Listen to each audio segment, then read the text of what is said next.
Session Blood. Hello everyone and welcome to Session Blood episode 34. And yeah, so there's been a bit of a slowdown in content, I suppose, recently for us, Carol. And I suppose before we jump into today's episode where we wanted to talk and discuss a little bit about Monarch, just wanted to make an announcement for those who don't know that, as you all know, Carol has joined LSS as part of the dev team. And I've actually recently signed on as an organised play manager. So, yeah. What? Woohoo! You know? Kieran joins the LSS family. Exactly. Oh, that's amazing. They said, Kieran, we love you, we love your work. You're not very good, but... Kieran, you came second of the calling, so the dev team, maybe something more in the organised play area. Yeah, they're like, dev team, yeah, that kind of requires, like, high-level skills. But anyway. Yeah, so basically with us both working at LSS now, we've closed down our Patreon, so our patrons are aware of this. And obviously we've had to reassess a little bit about what content we can cover and what we can and can't do. You know, I sort of can't be asking, yo, Carol, so what are your thoughts on the meta, you know? Yeah, I can't be dropping my biggest hints on my predictions of the metagame and all that kind of stuff. But yeah, we're definitely keen to keep the content coming, and we're probably going to focus on interviewing the kind of top players that we know of around the world. And yeah, Kieran's been in touch with a lot of players from outside of New Zealand and Australia. I mean, there's a growing scene, obviously, in the States and UK. Players are really picking up and really putting in the time and reps into the game. So it's really nice to see players from all around the world kind of rising. So we're definitely keen to get a broad range of opinions on the current state of competitive play. Yeah, absolutely. So we'll be reaching out to some players from some of the regions Carol mentioned, also places like I know Taiwan and Singapore. There's some really good players coming out of those regions as well. So yeah, basically we're going to want to try and put a spotlight on some of the community members, some of the top competitive players, get their thoughts on the metagame, maybe like recent tournaments they've played and that sort of thing. And we also still plan to do a few gameplay videos from time to time. We might even take suggestions from all of you in the community. If you've got a cool deck, send it in to us, sessionblood@gmail.com. And you never know, it might end up featuring on the stream or on the channel. But anyway, with that out the way, enough about me. Talking of, I can talk about that about myself, I love it. But speaking of competitive players and, top players in the community, we are going to start off with a player from New Zealand, and we are joined by a special guest today, Rohan Khanna. So welcome to the show, Rohan. Hey guys, thanks for having me on again. It's good to be here. No problem. So, our long-time listeners may recall that Rohan has joined us previously, talking about a few different decks back in the Arcane Rising days. And we thought to ourselves, who better, who's the best person we could get on to have a chat to about Monarch. And, when those four people weren't available, we hit up Rohan. So. No, but in all seriousness, so we used to test quite a lot with Rohan back in the day. And we've had to put that to one side for now. But we thought, we basically wanted to have a chat to you about your initial thoughts on Monarch today. So, maybe just we'll go through a few of the classes, maybe some cards that have caught your eye, all that sort of thing. So yeah, I was actually really curious, Rohan, now that we know all four heroes of Monarch, what is the kind of class or hero that you're kind of most attracted to from the point of view of competitive play? Oh, I can tell that's a tricky question because you say competitive play as well. Like, I love the look of Prism. I know even you guys had a feeling that I'd like the Prism, I'd like the play style and stuff. But from a competitive standpoint, I'm looking at Chain and I'm thinking, damn, this class is so strong. The hero ability, the Soul Shackles, which is pretty much an upside. I feel if you build the deck right. So from a competitive standpoint, I'm looking. It's not quite up my play style, but from a competitive standpoint, I'm looking at Chain. I'm loving all the spoilers though. Like the last couple of weeks have just been awesome. Like honestly, ideally, I could go to sleep tonight, wake up Friday for the pre-release, go to the pre-releases, and then sleep for 6 days till Monarch release. That would be my dream next 2 weeks. I love the choice of dream there, because you could be dreaming about that release for 6 days straight. No, that's amazing. And I guess I did kind of throw in like a bit of a cheeky twist on that question, because I guess there is that separation from, initial attraction to the hero to the competitive play. So I guess, it's interesting that you have that kind of affinity for Prism, and then Chain kind of takes this competitive side to it. It's really Gary, cool. you're doing a bit of a Karen there, and throwing in 2 questions in one. You try and confuse the guest. I'm learning from the best, right? So I suppose when we talk about competitive play as well, so I guess competitive can be in all formats, but when we narrow it down to constructed formats, which I feel like you may have been referring to there, when you say you're looking at Chain, is that for both Blitz and Classic Constructed, or are there certain heroes that you're looking at, that might be better in Blitz but not so good in Classic Constructed from your perspective? Honestly, I haven't thought about Blitz too much when thinking about these decks and how they're going to play. I know we're coming up to like a Road to Nats season will be happening this year, so most of the thinking that we've done, and we've got a testing group, and most of the conversations we've had have been sort of Classic Constructed prioritized. So it's hard to say in Blitz. Like I feel like stuff like Wizard is always going to be a powerhouse. Stuff like Brute, especially with the support it's got here, like you just kill someone on turn 1 with Tear Limb from Limb, getting lucky, So Tear Limb from Limb, I think that was a spoiler card from your favorite content creators, from memory. I see we're already making an influence on people's perception. That's fair enough. So you're focusing more on Classic Constructed at the moment, and you referred to your testing group and some conversations you've had with the testing group.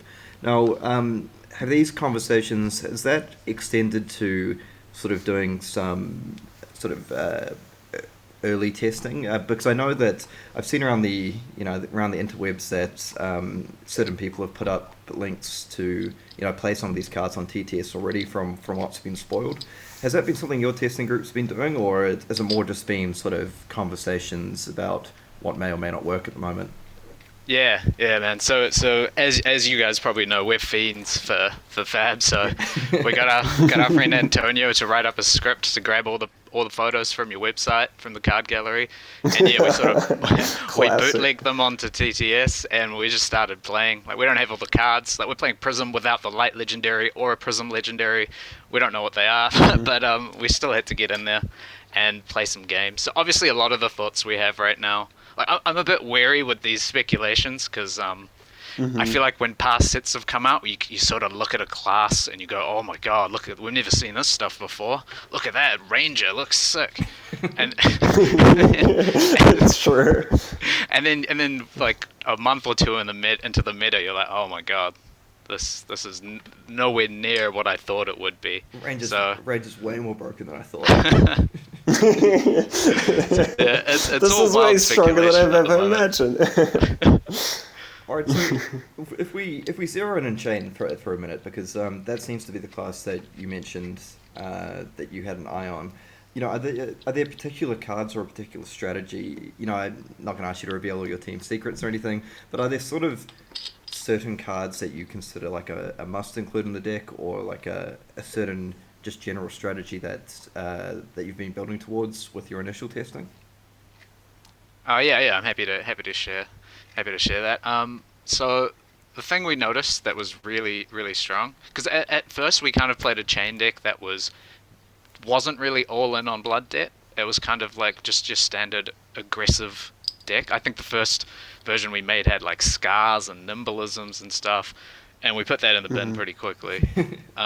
And we just threw in all the Blood Debt stuff, like 9 Seeds of Agony, a bunch of Rift Binds, a bunch of stuff you can play from a graveyard, and just simple things like playing a couple of Seeds of Agony from your Banish Zone into a Rift Bind with Go Again is just crazy. It's like 5 damage, 2 arcane damage, Go Again, and I feel by the time you get to the beginnings of mid game with this deck, it just gets crazy. You get like 7-8 card hands. You're playing from your Banish Zone. Your resources are in hand. If your opponent doesn't pressure you, they can't block very well. Like one of our early speculations here, which could be completely wrong, is that this deck is going to really punish dash control or these very slow control decks that just don't really force cards out of your hand but try rely on a grindy matchup. At the moment I don't see how that's going to match up to Chain, who's just going to be like, okay, I'll have an 8 card turn and you will not be able to block it. So you've tested that particular matchup, and we have, yeah. Yeah. So what did you notice in that matchup?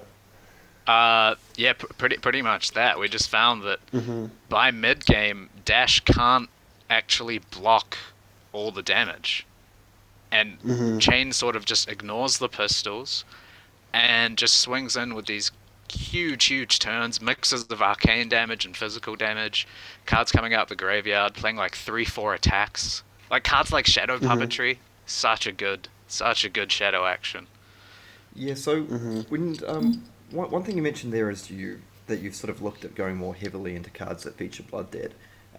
Now, Blood Dead, I think, is a really interesting mechanic because it brings into play the Banish Zone, which previously hadn't had that much of an impact on the game, but also it has this additional cost, right? So if you're playing Chain and as you mentioned, you're getting out all these Soul Shackles, which is banishing multiple cards.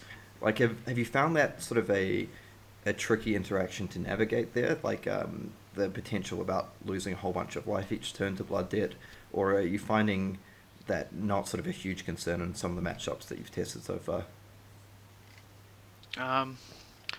Yeah, well, we're obviously in early stages, but the games I've played so far, I haven't really had a big issue with Blood Debt. Like, all the stuff is so easily playable out of the Banish Zone. You can normally, even if you have 5 or 6 Soul Shackles out and you get 4 Blood Debt cards into your Banish Zone, you can normally clear that out if you want to, or if you're worried about life. And often you leave them in there by choice, You're like, well, this is really good. I'm going to leave this here for a big turn, and I'm happy to take 1 Blood Debt damage. And from the perspective of, obviously, when you stack those shackles up, it kind of removes cards from your deck. Do you ever find yourself that you run out of cards? Is that like It hasn't happened yet. In the few games that we've played, we've gotten close. Like a couple of games versus Dash Control, you're looking at your deck and you're like, man, I have 2 turns and I'm just going to run out of the deck.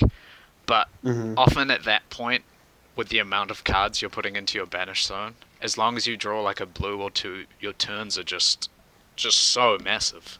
So massive. I can see it being an issue if, say, your opponent forces cards out of your hand and you're stuck with like 1 card and then you Blood Debt, like 5 Blood Debt cards in your graveyard. That can definitely be an issue. Oh, and I forgot to mention, of course, Carrion Husk is just nuts in some matchups. That actually what an amazing card. That leads me quite nicely to my next question, because I was going to say, so we've seen a few pieces of equipment spoiled so far for Monarch. Have you found, are you playing these equipment in certain matchups? Have you found them to be sort of like quite impactful, quite useful? Yeah, absolutely. You can ask Jordan, our ninja player, how much he likes Carrion Husk. You just sit there and you just, at some point, you just block like a Mugenshis for 5 with the Husk, or some massive attack when you want to keep your hand, and they just can't, maybe they can go over it sometimes, but most of the time it's just a 0 card block that shuts down their whole turn. Yeah, one thing I saw as well is that the Carrion Husk matches up quite nicely with Command and Conquer. Can block that out for 6. It does, yeah. So good. I love that card. I can't wait to see the light equipment. Does one thing with Carrion Husk as well? Have you played some games so far where you've felt that you needed to block with it early? And like I mentioned, because Blood Debt, like you mentioned with the other cards, you're able to, if you need to get the cards out of your your banish zone, it's pretty easy to do so. Whereas as Carrion Husk, will sit there for the rest of the game, really, just constantly ticking you down. Does that is that sort of a consideration that's happened, or is it one of those things that it's not, it's not the biggest deal? If you block out a critical turn, you're finding it okay to sort of eat a bit of damage over the course of the game?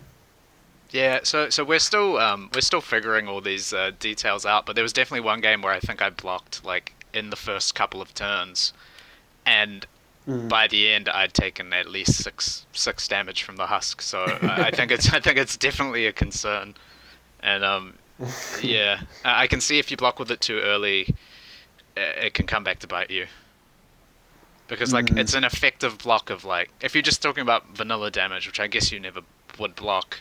Every turn it's in your banish, it went from blocking 6 to blocking 5 because you lose one, and then sort of continues down. You get a bit of extra value because you're often blocking like a combo piece or like a Dawnblade attack or something like that. But yeah, it still hurts blocking early, with what we've found so far. Yeah, no, absolutely. Actually, one final thing about Chain. Then maybe we can discuss a few of the other classes that you looked at, but I've got to ask. So we've seen, the first legendary instant printed, Eclipse, or there was Doomsday Sword first, I don't know, but whatever. But Eclipse. Now, is that something that you're sort of considering throwing into the Chain deck? And if so, have you managed to get it off, or is it a bit too clunky? It doesn't block. Well, what are your thoughts on it? Yeah, so that's funny because I put it on the chain deck because like I feel like the whole process for testing is you kind of just you don't really know how good a card is even though you read it. You need to play it to see how it feels. So we just sort of lump all the cards together, play out some games, and then be like, well, this didn't feel very good. This felt good. So I've had Eclipse in there, and I've probably played like 3-4 games, and I've never gotten it off. And then I play Dash, and I give a friend Jordan Chain. I'm like, hey man, let's play this matchup. And the first game I verse him, he eclipses me after a huge attack, and then I die like the turn after. So I think with cards like Seeds and a heavy blood debt strategy, it's not actually that hard to get it off.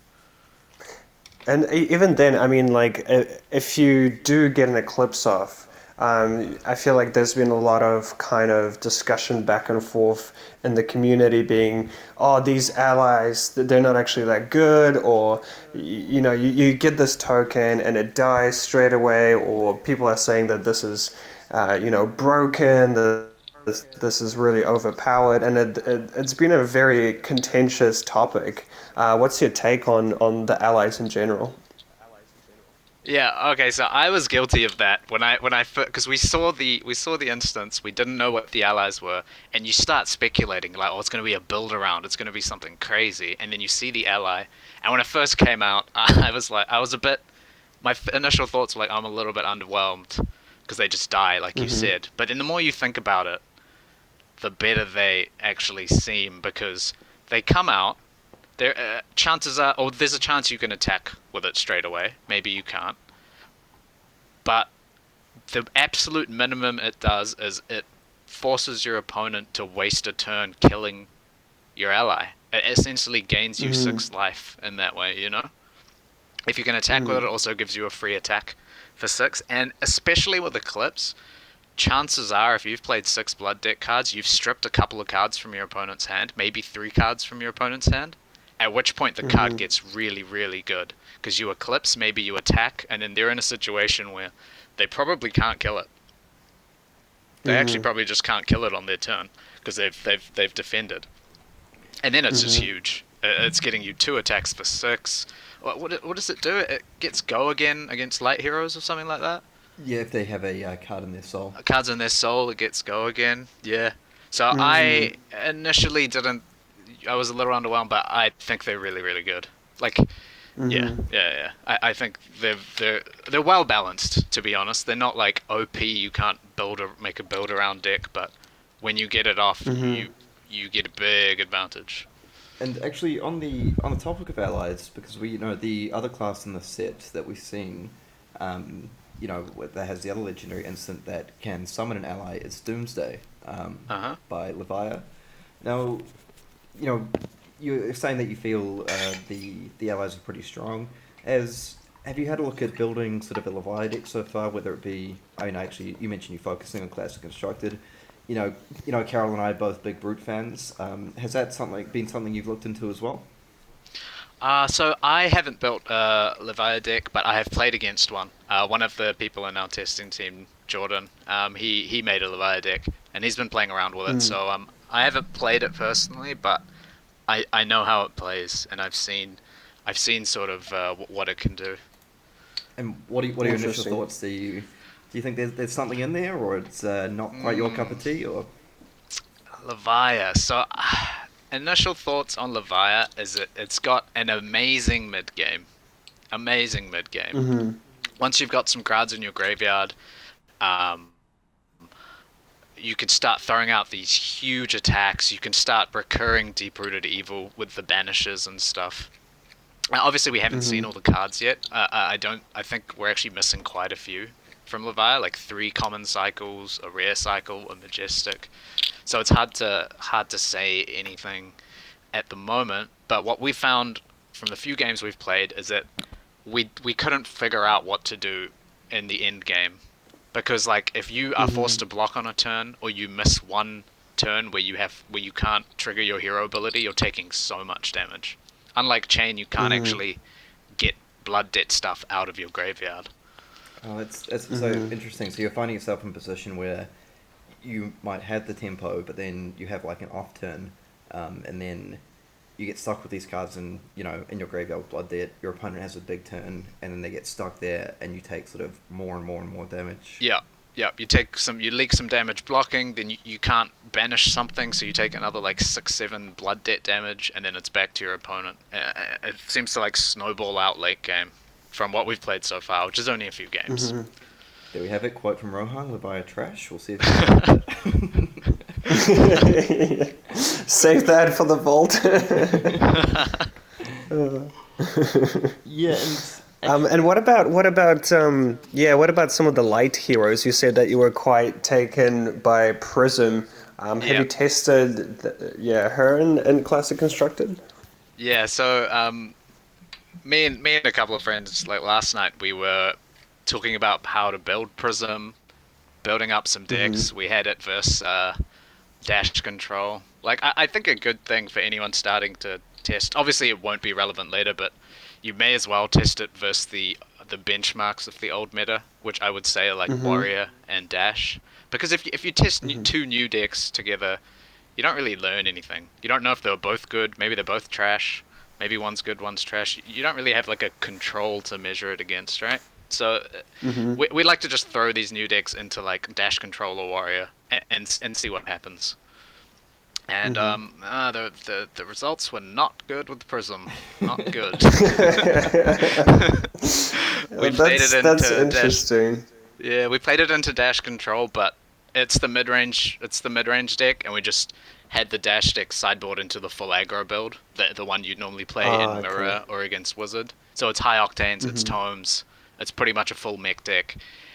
And Prism's really interesting because there's so many ways to build it. Like you initially see the hero and you're like, auras, instants, I need a lot of blues to use this hero power. And then on the flip side, there are these huge phantasm attacks, which are like the best value attacks in the game right now. And we didn't really understand what to do. Like, are we trying to race this Dash? Sort of, I guess it's essentially Dash aggro post sideboard. It's like, are we trying to race Dash aggro? Are we trying to grind it down? Prism's really interesting because I think the build will vary so much based on the matchups. Like decks like Chain, you look at it and you're like, I know what this deck's trying to do. There will be some variation with the matchups, but with Prism, it's like, am I going to be trying to attack with my auras, or am I weapon? Am I going to be doing these huge phantasm attacks? How do I utilize these auras? It's really interesting. Like, I'm definitely going to spend some time working on Chain. Oh, working on Prism, you mean? Or? Oh, yeah. Prism. Just back to Chain on your mind. Yeah. No, yeah, that's fair enough. And like you mentioned, it is quite an interesting deck because, like you say, you've got kind of this tension between, you've got all these really cool auras, but then you've got these super efficient attacks, like the the spoiler Chris Gehring from LSS posted recently about Phantasmaclasm, or however you say it. Phantasmaclasm? I've got to open now. Phantasmaclasm. Phantasmaclasm? Yeah, like I know he mentioned in that article, it's, currently basically the most efficient attack in the game. 3 resources, deals 9 damage, and it's got that added ability on top of it. And you see cards like that, and like you were saying, you might think you might play in this kind of aggro mid range, but also all these like Spectre auras. Am I meant to play it more slow? It's like, well, who knows? I guess we'll just find out eventually. Oh, you guys know. Not me. I'm just there in the. It's just. I'm just there trying to put together tournaments for people. Good stuff. Well, I guess... I do feel that it's going to be interesting because a lot of these new heroes are just so kind of open-ended, and we still don't have most of the cards. So it's going to be interesting how people approach, especially the new class. Illusionist. Prism. It's going to be Prism was funny. The release was funny because it was the classic, like, people see a new class and new cards and immediately just start saying, "Oh, OP, what a broken class! Look at all these broken cards." And I honestly think it's going to be a very hard deck to like fine tune and figure out how to play. It's going to be a few people who figured it out, and I think a lot of people will just get steamrolled by like Chain or Bolton when trying to play it. It'll be like me trying to play Viserai back in the Arcane Rising meta. I was like, there's gotta be something here, but maybe there wasn't. I do feel it does. Yeah, it does bring that element of like completely different gameplay, both with the shadow heroes and light heroes. I feel like the whole idea of using the Banished Zone and using the souls just kind of gives just kind of another dimension to how the game's played, which is, I just can't wait to see how people play it out. Yeah. Oh, one thing I want to say, make it public here. Jordan Nelson Fussell, aka Card Sucks, has said that if Prism doesn't dominate the meta, he is going to shave his eyebrows. So I'm just going to have this here on the podcast so everyone knows. Yes. I cannot wait. All right, we've got it on record. So if that doesn't come to pass, maybe we can get a live stream of that featuring right here on Yes. Yes. I am so hyped for that. One thing I wanted to follow up on what Carol mentioned is, there's these new heroes with talent. So we've got, Light and Shadow.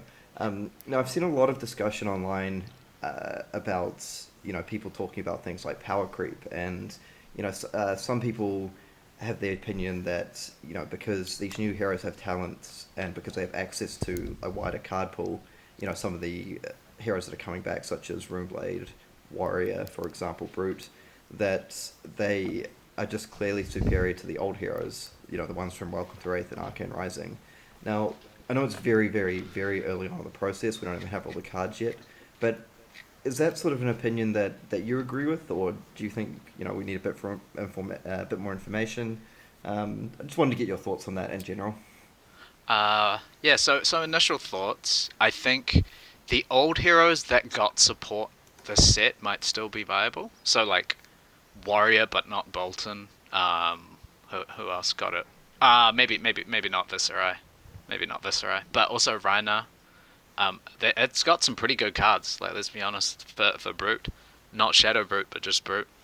But initial thoughts on some of the other heroes that were already low tier, like Ranger, Kano. I guess Ranger and Kano are the main two. I can't imagine them getting better. I feel like they've probably gotten worse in this meta. I don't think there's you can generalize the whole thing and say it was a power creep though. Not yet anyway, because I think maybe Rhina could still do really well. Mate, Ranger, come on. You sleeped out Chain. Sleeped out. You sleeped out Levia. What if I told That's true. What if I told you... Tier 0, mate. Yeah, what if I told you Azalea was potentially the best deck in the meta? Oh, wait, cut, we're live.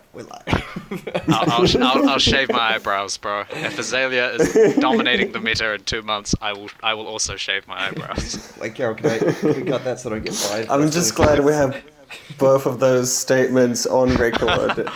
Can't wait to see what happens. I mean, the metagame is a wild, wild west right now, you know? Who knows? It is. I feel It like absolutely a lot is. of these sleeper classes from the past, who knows? Maybe they are the answer to the meta that happens, that evolves. Yeah, and one thing I quite like as well is like the concept of in game design of like divergent gameplay. So like people designing a game and then it's sort of taking on a life of its own, or people going with strategies that may not have been envisioned, or different things happen. So I think it'll be really really interesting. I can't wait to see how the metagame shakes out. Like sort of what does well early, how people adapt to it. You know. Whether, like Rohan mentioned, some of the old heroes start to struggle a bit, or they just have these strategies that still work in the new meta. So that'll be quite cool. And I think one hero we haven't really spoken about much is good old Bolton, who is one of my personal favorites in the sense that I feel it looks like a really fun deck to play. Is that something that you've tested a little bit as well so far? No, I haven't really tested. I think I've played. Oh, I don't actually think I've versed a Bolton or I've tested Bolton. I know a few people in our testing group have, but honestly, just looking at the cards, I think from the start, what my opinion has been is that Chain and Bolton just look amazing. Just look, I feel like Bolton is just going to be a tier 1 deck.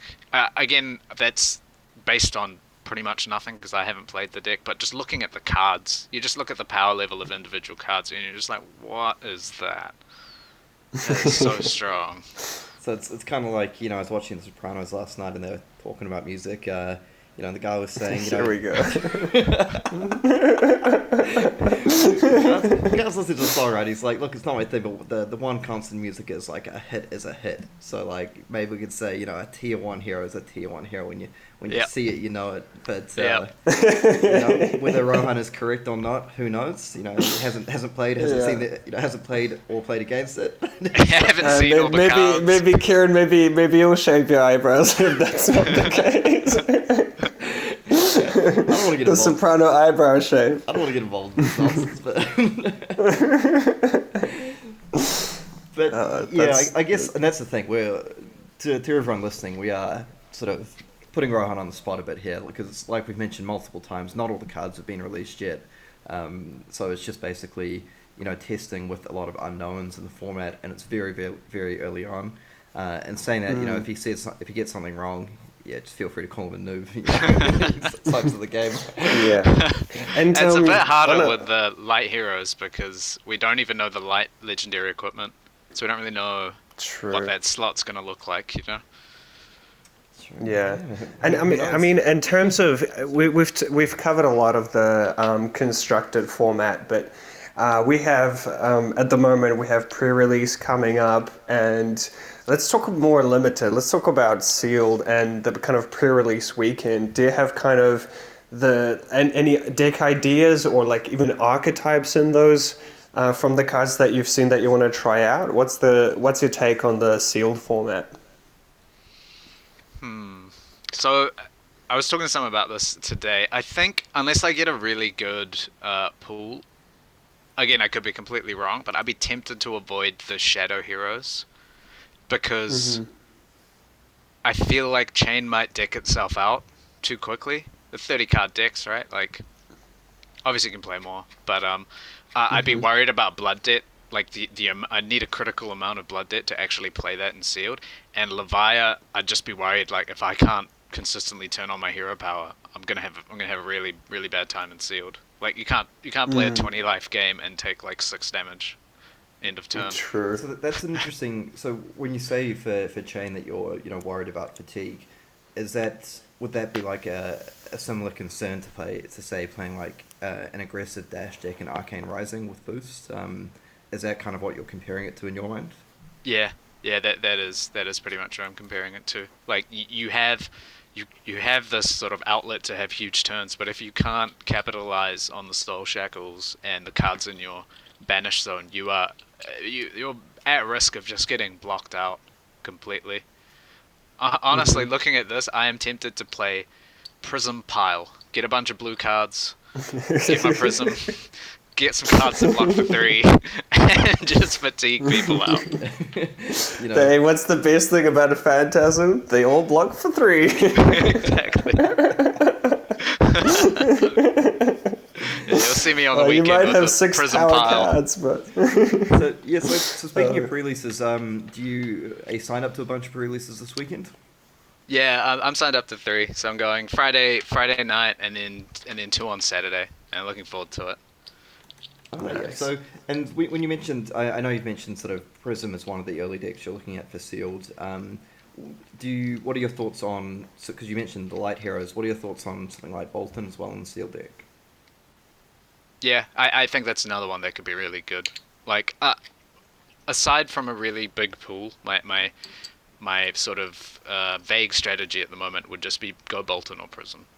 Okay, and would there be any sort of signpost cards or core cards that you'd be looking out for in your pool? Just for any class in particular, really, that might point you in the direction of, maybe I want to give this a go? Yeah, sure. So I won't talk about the Majestics, because like Majestics are just good, right? They're a great signpost card if you can crap like a Majestic. But stuff like Valiant Thrust, if we're talking about Bolton, the red Valiant Thrusts, if I see those, I'm really happy. We don't have this card spoiled, but we saw it in one of your guys' gameplay videos. I think there's a Bolton card that it can get go again if you charge Soul or something like that. I don't actually know the wording. I guess that's not up here, so you guys may not be able to talk about it. No idea. But yeah, go check out the Fab TCG really YouTube Blitz videos, and it's all there.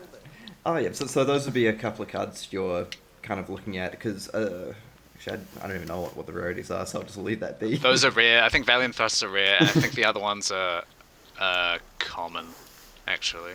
Ah, yeah. So those might be cards you're looking out for in Bolton, and in Prism, are there particular cards you're looking out for there, or because you mentioned the concept of a Prism pile, is it more just a critical mass of playable cards, or are there like particular cards that would really point you? I'm just scrolling through the gallery now. Yes, I think like blues cards that block for 3 is great, and sealed. It's interesting because Phantasm can be amazing versus some classes, but if you come across a Levia, you don't really want it. You need to have a good backup of blues and block 3s and stuff like that, because chances are they're getting destroyed almost every attack. So that's quite interesting. So is Phantasm something that you'd be aware of when you're playing sealed deck? Against Levia, I think against Levias, it's the only one I'd really worry about. Yep, that's fair enough. Well, honestly, I feel like that covers off quite a lot of the stuff, and again, thank you for agreeing to come on today, because I know it's always I feel like that. I'm just gonna say it's always a little bit difficult putting yourself out there when like a set is brand new, not even all the cards are released, and we're asking like, what are your thoughts, and then more cards come out and you're like, well, great, now I look like an idiot. Yeah, I'm sure there's gonna be a few people like in a couple of months time being like, oh, remember what you said, man? You're wrong. Ha. Yeah, we'll see if everyone does. Someone's definitely walking out with shaved eyebrows, that's for sure. If Rohan succeeds or fails in a certain tournament, we'll pull together clips from this and be like, oh, remember when you said this? But yeah. But actually, I think we need to get these like Instagram clips on repeat, I think the final thing I wanted to ask you, and then Carol, if you had a question after that, that's cool too, is now we've seen the release of sort of a brand new concept, if you would call it, or type of card in Mentors. Yeah, card type. Card type in Mentors that have been revealed to be part of the Monarch Hero Blitz decks. Do you have any initial thoughts on Mentors? Are those something you've tried out? No, honestly, I don't even know what half of them do. Fair enough. They seem really, really good. They seem really, really good in Blitz, though, right? They're just like this power card that, what was, I think the Prism one, like, what is it? Draw you a card every time you charge a soul. Create or a something? spectral shield. You get to charge and then draw a card or something like that, and then search for a specialization. Yeah, Something along those I, lines. I honestly don't. I don't even know what they do. But I think they will be pretty. They'll be in the majority of Blitz decks, right? All right. Well, Carol, did you have any final questions for Rohan before we finish things up today?